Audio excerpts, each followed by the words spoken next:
मैं सीधा यहाँ पर अब आरएलडी प्रवक्ता रोहित अग्रवाल का रुख करूंगी। रोहित अग्रवाल, अगर सीट शेयरिंग का सवाल सिर्फ यहाँ सपा और कांग्रेस गठबंधन के लिए बल्कि आपके लिए भी, क्योंकि लगातार खबरें आ रही हैं 2 सीटों की डिमांड आप भी रख रहे हैं। देखिए पूजा जी, डिमांड कोई नहीं होती गठबंधन के अंदर। गठबंधन के अंदर जरूरत ये होती है कि हम 10 के 10 सीटों पे जीतें, क्योंकि जिस तरीके से एक नैरेटिव विपक्ष यहाँ पे बना रहा है, जिस तरीके से हारे हुए लोग भी खुद को जीता हुआ घोषित कर रहे हैं, तो उनको ये दिखाना है कि भैया जनता आपके साथ ना थी, ना है और ना रहने वाली है जनता, और जनता ने आपको नकार दिया है। मैं तो अचंभित हूं अभी आपके चैनल पे देख के, हिंदुओं को हिंसक बताने वाले आज मंदिरों के दर्शन कर रहे हैं।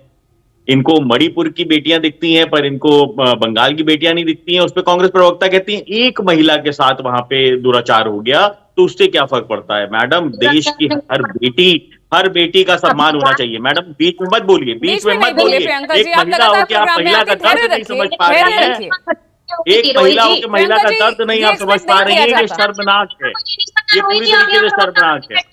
देखिए पूजा जी, अगर ये प्रियंका जी, मैं आपको मौका दूंगी, लेकिन अगर आप इसी तरह बीच में टोक कर वक्त ही बर्बाद होगा ना। रुकिए प्रियंका जी, बोलिए। चलिए, राहुल गांधी जी रायबरेली जा रहे हैं तो मुझे लगता है जो वहां की बेसिक समस्याएं हैं उससे भी वो उनके कार्यकर्ता उनको कहीं ना कहीं वो बताएंगे उनको, और उनके भी वो संज्ञान लेंगे, क्योंकि वहां पे नगर पालिका भी कांग्रेस के पास है और वहां के ज्यादातर सीटों पे विधायक भी कांग्रेस के जीते हुए हैं, और अब तो सांसद भी रायबरेली के राहुल गांधी हैं। तो इनकी जिम्मेदारी बनती है कि वहां पे कम से कम सीवर की व्यवस्था करने, कम से कम वहां पे जो इंडस्ट्रियल एरिया है उसकी खस्ता हाल स्थिति है, उसकी रोडें पूरी तरीके से ध्वस्त है, कम से कम उसकी व्यवस्था सांसद निधि से करवा दें। तो मुझे लगता है जो बेसिक समस्याएं हैं रायबरेली की, कि रायबरेली के अंदर विकास की जो डोर को कांग्रेस ने काट रखा है, उसके ऊपर कहीं ना कहीं कुछ सांसद निधि से ही काम करने का काम कर लें, क्योंकि ये तो अब पता नहीं दोबारा कब रायबरेली की जनता को इनके दर्शन होंगे। आज शायद 12 घंटे के लिए रायबरेली में जा रहे हैं, मुझे नहीं पता 12 घंटे भी पूर्ण रूप से रहेंगे कि नहीं रहेंगे। तो कम से कम वहां की जो जनता है उससे भी मिले, खाली कार्यकर्ताओं से मिलके। रोहित जी, लोकसभा चुनाव के नतीजों से इंडिया गठबंधन पूरी तरह से उत्साहित है और वो उत्साह आपको लगातार कांग्रेस में दिख भी रहा है। आप ये बताइए कि अब वाकई इन उपचुनावों पर भी नतीजों का उतना ही असर पड़ेगा, क्योंकि ये तो राज्य के चुनाव है ना।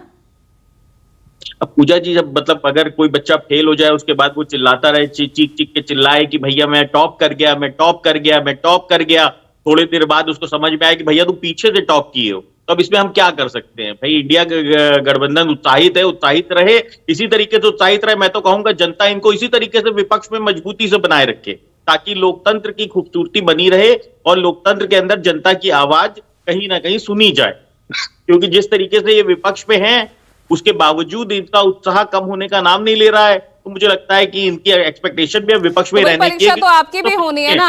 लोकसभा चुनावों के नतीजों पर तो आप पर आरोप लगा दिया खुद बीजेपी के कई नेताओं ने कि कोई फायदा आपका पार्टी से जुड़ जाने, गठबंधन में आने का कोई फायदा नहीं हुआ बीजेपी को। नहीं, देखिए मुझे नहीं लगता कि किसी भी भारतीय जनता पार्टी के नेता ने जो कि आज सक्रिय हो, जो कि एक जिम्मेदार पद पे हो, उसने इस तरीके का कोई गैर जिम्मेदाराना या बचकाना बयान दिया हो। राष्ट्रीय लोकदल ने और संजीव बालियान की लड़ाई छिपी नहीं है किसी से। सीट पे प्रचार करने गए, माननीय जयंत चौधरी जी जिस सीट पे प्रचार करने गए उस सीटों के ऊपर भारतीय जनता पार्टी भी पश्चिम उत्तर प्रदेश के लिए चुनाव जीती है। तो इसलिए इस तरीके के बचकाने बयान अगर कोई भी कार्यकर्ता छोटा सा कहीं खड़ा होकर बोल दे, उसको आप अगर उसको नेशनल इशू बनाएंगे, तो मुझे नहीं लगता कि उसकी जरूरत है। इस समय अगर जरूरत है तो कहीं ना कहीं विपक्ष को ये देखने की जरूरत है कि विपक्ष को जनता ने नकार दिया है पुनः तीसरी बार, और अगर राहुल गांधी जी रायबरेली जा रहे हैं तो वहां के जो स्थानीय मुद्दे हैं, तो अपनी एक ही सीट तक आप सिमटे रहेंगे या सीटों की संख्या बढ़ सकती है?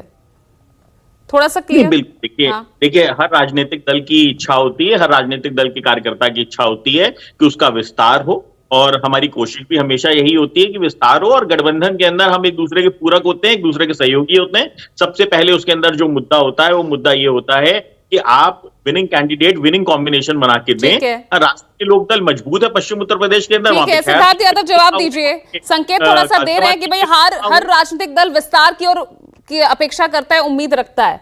तो एनडीए गठबंधन की क्या तस्वीर इन 10 सीटों के उपचुनावों को लेकर? देखिए पूजा जी, मुझे लगता है रोहित जी ने जितना संकेत दिया उतना ही संकेत हमें समझना चाहिए। उन्होंने उससे अतिरिक्त कोई संकेत नहीं दिया। हम एक बहुत मजबूत, बहुत अच्छे गठबंधन में हैं। आरएलडी हमारे सहयोगी हैं, हमारे साथी दल हैं। उनके साथ उत्तर प्रदेश के अंदर मिलके हम लोग एक जिस प्रकार का भ्रम और झूठ इंडिया अलायंस ने इन चुनावों में फैलाने की कोशिश करी, उत्तर प्रदेश की तो पूरी जनता मना रही है। खटाखट दिवस 1 जुलाई को मनाया गया था। आज भी महिलाएं लेकर के फॉर्म घूम रही हैं, 8,500 रुपए उनके अकाउंट में आने थे। आज भी सब लोग जिनको उत्तर प्रदेश में इंडिया अलायंस के लोगों ने घर घर जाके जो झूठ फैलाया था, वो हिसाब मांगने का काम कर रहे हैं और उनका पर्दाफाश ये हमारा गठबंधन करेगा। प्रियंका जी के लिए मैं बस एक बात कहना चाहूंगा, वो अभी संख्या गिनवा रही थी मणिपुर के अंदर। मैं कहता हूं अगर हिम्मत है उनकी इस डिबेट को खत्म होने से पहले संदेश खाली की संख्या भी बता दें। उनको संख्या तक नहीं पता होगी, उनको नंबर भी नहीं पता होगा। यही आपकी राजनीति है। आप मणिपुर का नंबर तो याद कर सकते हैं क्योंकि आपके नेता आपको रटवाते हैं, आपकी राजनीति वहां से चलती है। पर क्या बंगाल की बेटी हमारी बेटी नहीं? क्या राजस्थान में जो होता था वो बेटी नहीं? तमिलनाडु हमारे देश का हिस्सा नहीं? ये इस पर भी थोड़ी सी बात होनी चाहिए, इतना ही मैं कहूंगा। ठीक है प्रियंका जी। जैसे मैं कहना चाहूंगी, हमने तब भी अधीर रंजन ने, चाहे वो संदेश खाली का केस हो, वहां रहकर उसका संख्या बता दीजिए। संख्या आप ही बता दीजिए संख्या अगर आपको पता हो, क्योंकि आपको मणिपुर की संख्या तो याद नहीं होगी। मुझे मणिपुर भी पता है, संदेश खाली भी पता है, आपको नहीं पता। बंगाल की संख्या बीच में नहीं रोहित जी, रोहित जी बीच में नहीं। अभी आप सवाल उठा रहे थे इसी बात को लेकर। बंगाल की महिलाएं इनको लगता है कि महिलाएं शिक्षित होने के लिए ही है ना, तो इसलिए इनको वहां की संख्या इनको कहाँ पता होगी? रोहित जी मुझे मजबूरन ऑडियो कम करना पड़ेगा। तो तमिलनाडु के अंदर दलितों के ऊपर हो रहे 4 की संख्या नहीं पता होगी। तो मैं ये पूछना पाऊंगी, कभी उत्तर प्रदेश आए हैं? उत्तर प्रदेश में उन्होंने पूछा है कि महिलाओं के साथ जो अपराध हुए उसकी संख्या सबसे ज्यादा क्यों? मुझे पूछिए। मैं इतना उत्तर प्रदेश आया हूँ प्रियंका जी कि आप सोच भी नहीं सकती हैं। और मध्य प्रदेश की संख्या आपको पता है कि मध्य प्रदेश में कितनी महिलाओं और बच्चों का अपहरण हो गया? 31,000 से ज्यादा महिलाएं गायब। बंगाल से पूछा, आप नहीं बोल पाएंगे। आप बंगाल की बात करेंगे, आप मध्य प्रदेश की बात नहीं करेंगे, आप उत्तर प्रदेश की बात नहीं करेंगे। ये सिलेक्टिव राजनीति आपकी हो सकती है, हमारी नहीं हो। हमारी की महिला बराबर है। अगर हम जाते हैं गुजरात में तो गुजरात में भी सवाल पूछेंगे, और हम बंगाल में गए हैं तो बंगाल में भी सवाल पूछा है हमने। और अगर हम उत्तर प्रदेश में आएंगे तो वहां भी महिलाओं की दैनिक के बारे में पूछेंगे। काल का नंबर, संख्या, संदेश खाली। मोहम्मद आजम साहब, मोहम्मद आजम आप बता दीजिए। अच्छा, कितने लोग गायब हुए मध्य प्रदेश में? आपको पता है कि नहीं पता? नहीं पता होगा आपको। उत्तर प्रदेश में महिला अपराध में नंबर 1 है उत्तर प्रदेश, आपको नहीं पता होगा कि आपके सरकारी आंकड़े आपने देखना जरूरी नहीं समझा होगा, क्योंकि हम संख्या बल पर नहीं ध्यान देते।